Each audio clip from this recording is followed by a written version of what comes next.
चेहरे से लेकर पांव तक कई घाव थे। प्राइवेट पार्ट से खून बह रहा था। गर्दन के पास, गाल और होठों पर चबाने के निशान थे। उसे देखकर ही लग रहा था कि उसके साथ कुछ अनहोनी हुई है। पोस्टमार्टम हुआ तो डॉक्टर्स की भी रूह कांप गई। उसे एक दरिंदे इंसान ने गिद्ध की तरह नोचा था। उसके मुंह में कपड़ा ठूंसकर उसके साथ हैवानियत की गई। 1-2 बार नहीं बल्कि कई बार उसके साथ रेप हुआ। वह लड़ी और बचने की खूब कोशिश करती रही, लेकिन सफल नहीं हो पाई। उसकी लाश को जिसने भी देखा वो खुद को रोने से रोक नहीं पाया। यहाँ तक कि उसका पोस्टमार्टम करने वाले डॉक्टर्स की भी रूह कांप गई थी। यह दर्दनाक कहानी है पश्चिम बंगाल के कोलकाता में सरकारी मेडिकल कॉलेज में काम करने वाली एक ट्रेनी डॉक्टर की। वह रोज की तरह नाइट शिफ्ट में थी। थोड़ा आराम करने के लिए सेमिनार हॉल में गई, लेकिन वह नहीं जानती थी कि वह अब कभी यहाँ से निकल नहीं पाएगी। घटना से पहले इस लेडी डॉक्टर ने अपने साथियों के साथ खाना खाया और इसके बाद सेमिनार हॉल में आई।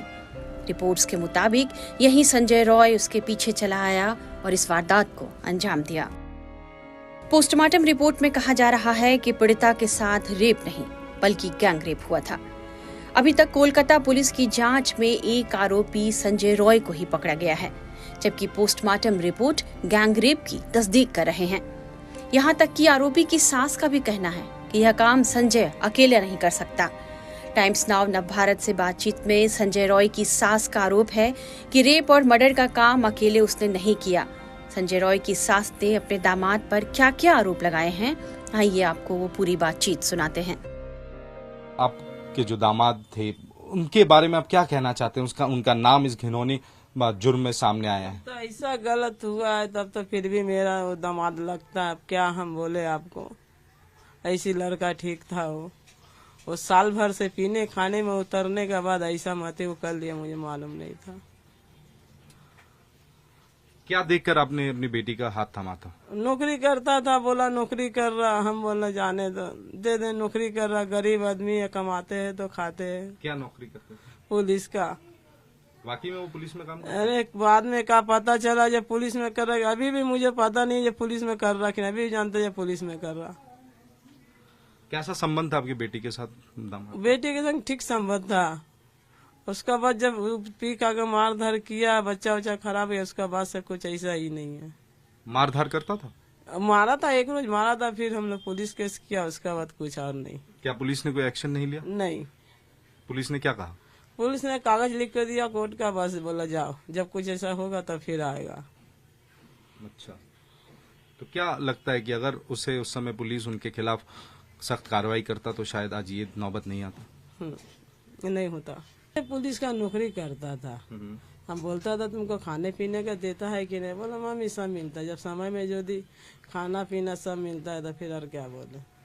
क्या आपको लगता है कि संजय इस तरह की घिनौनी हरकत जो अस्पताल में हुआ वो कर सकता है? ये तो अकेला काम नहीं है सर,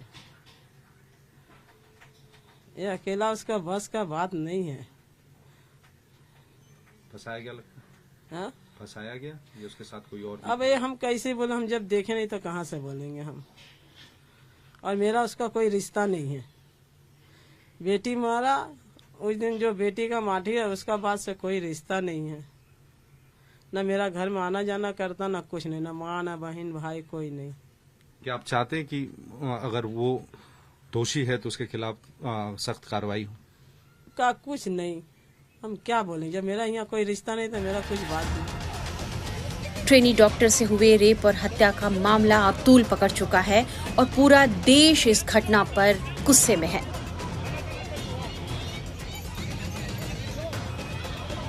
एक तरफ जहां देश भर के डॉक्टर्स इस मुद्दे को लेकर प्रदर्शन कर रहे हैं, तो सड़कों पर आक्रोश है और पूरा बंगाल तो मानो उबल रहा है। इस बीच सीबीआई के अधिकारी कल पीड़ित के घर पहुंचे और उसके माता पिता का बयान भी दर्ज किया। पीड़िता के घर की सुरक्षा भी बढ़ा दी गई है और किसी को उसके घर जाने की इजाजत नहीं। डॉक्टर की रेप और हत्या के मामले में सीबीआई की जांच तेज हो चुकी है। सीबीआई की टीम लगातार इस मामले में लोगों की क्वेश्चनिंग कर रही है। कल सीबीआई की टीम मृतका के घर भी पहुंची थी और यहां पर उसके फैमिली मेंबर से बात करने की कोशिश की गई थी। और सीबीआई की टीम के यहाँ जाने के बाद सीबीआई की टीम ने यहाँ पे लोकल पुलिस को ये दिशा निर्देश दिए हैं कि यहाँ पर 24 घंटे सुरक्षा बढ़ाई जाए, यहाँ पे किसी भी अनजान शख्स को ना जाने दिया जाए। और आप देख सकते हैं इस वक्त मृतका की गली के बाहर मौजूद है, यहाँ पे बैरिकेड्स लगाए गए हैं। यहाँ पे सिर्फ गली वालों को ही अंदर जाने की इजाजत दी जा रही है, किसी अन्य शख्स को यहाँ पे अंदर जाने की इजाजत नहीं दी जा रही है। सीबीआई इस मामले में अब तक 15 लोगों को सम्मन कर चुकी है, उनसे पूछताछ कर चुकी है। 5 लोगों को और सम्मन किया है। वो 5 नए डॉक्टर्स हैं जो उस देर रात ट्रेनी डॉक्टर के साथ थे, उसके दोस्त थे। और जिन डॉक्टर्स की टीम ने उसका पोस्टमार्टम किया है उससे भी सीबीआई की टीम पूछताछ कर रही है। तो फिलहाल सीबीआई की जांच अब यहाँ तेज चल रही है और सुरक्षा के मद्देनजर मृतका के घर के बाहर पुलिस का जो चाक चौबंद इंतजाम है वो यहाँ पर लगवाया गया है। दूसरी तरफ पीड़िता के पिता ने ममता सरकार की ओर से दिए गए किसी भी आर्थिक मदद को लेने से इनकार कर दिया है। दरिंदगी का शिकार हुए बेटी के पिता ने कहा है कि यदि उन्होंने बेटी पर हुए अत्याचार के बदले में पैसा ले लिया तो उनकी बेटी की आत्मा को दुख पहुंचेगा। उन्होंने कहा, मैं तो प्रशासन से सिर्फ न्याय की मांग करता हूं। सीबीआई के साथ हमारी बातचीत का विवरण देना कानूनी तौर पर उचित नहीं है। इस मामले के संबंध में की गई पूछताछ के बारे में मैं आपको कुछ नहीं बता सकता। सीबीआई ने हमारे बयान दर्ज किए और हमारे पास जो भी जानकारी थी उन्होंने दर्ज कर लिया है। मैं आरजी-कर हॉस्पिटल में हुए तोड़फोड़ की घटना पर टिप्पणी नहीं कर सकता क्योंकि मैं इससे बहुत दूर हूँ। लेकिन मैं देख रहा हूँ कि कैसे न केवल देश में बल्कि विदेशों में भी सैकड़ों और हजारों लोग विरोध करने के लिए सड़कों पर उतर आए। उसके लिए मैं सबका आभार व्यक्त करता हूँ जो भी मेरे साथ खड़े हैं। मैं उन सभी को अपने बेटे और बेटी के समान मानता हूँ। हम उन सभी लोगों को अपना प्यार देते हैं। जो भी विरोध कर रहे हैं हम उन्हें अपने बच्चे की तरह मानते हैं। आंदोलन माने प्रतिबाद सबूतों से छेड़छाड़ को लेकर हम उस पर कोई टिप्पणी नहीं कर सकते। मंतब्य करा ठीक ना, এটা বিচার বিভাগের একটা বিষয়, এটা আমি কি করে বলবো। इस पर अधिकारियों को काम करना है, यह कानूनी मामला है, इसलिए कोई टिप्पणी नहीं कर सकता। सीबीआई ने आश्वासन दिया है कि सबूतों के आधार पर अपराधी को पकड़ पाएंगे और कड़ी सजा दी जाएगी। বলেছেন করে দেবো। হ্যাঁ ওটা তো বললাম, আবার সেটা অবশ্যই বাড়ছে। এত কোটি কোটি ছেলে মেয়ে, সবাইকে আমার নিজের ছেলে মেয়ে মনে করছি। हम विरोध प्रदर्शन के लिए देश के आभारी हैं। इससे उम्मीद बढ़ती है कि न्याय मिलेगा। যে আমাদের এভাবে পাশে থাকার জন্য। আজকে হঠাৎ করে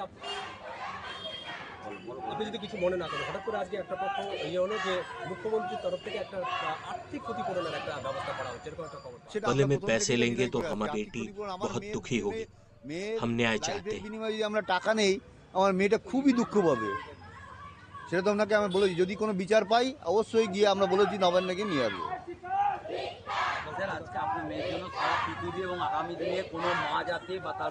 সেটা তো আমরা সবসময় ভগবান এবং প্রশাসনের কাছে এটাই একটা দাবি, এটাও একটা দাবি। इस बीच सीबीआई ने मामले की जांच तेज कर दी है। एक तरफ जहां आरोपी को गिरफ्त में लिया गया है उससे पूछताछ हो रही है, वहीं सीबीआई ने 4 डॉक्टरों को भी पूछताछ के लिए बुलाया है। बताया जा रहा है कि सीबीआई जांच में कई लोगों से पूछताछ के लिए लंबी लिस्ट लिए बैठी है।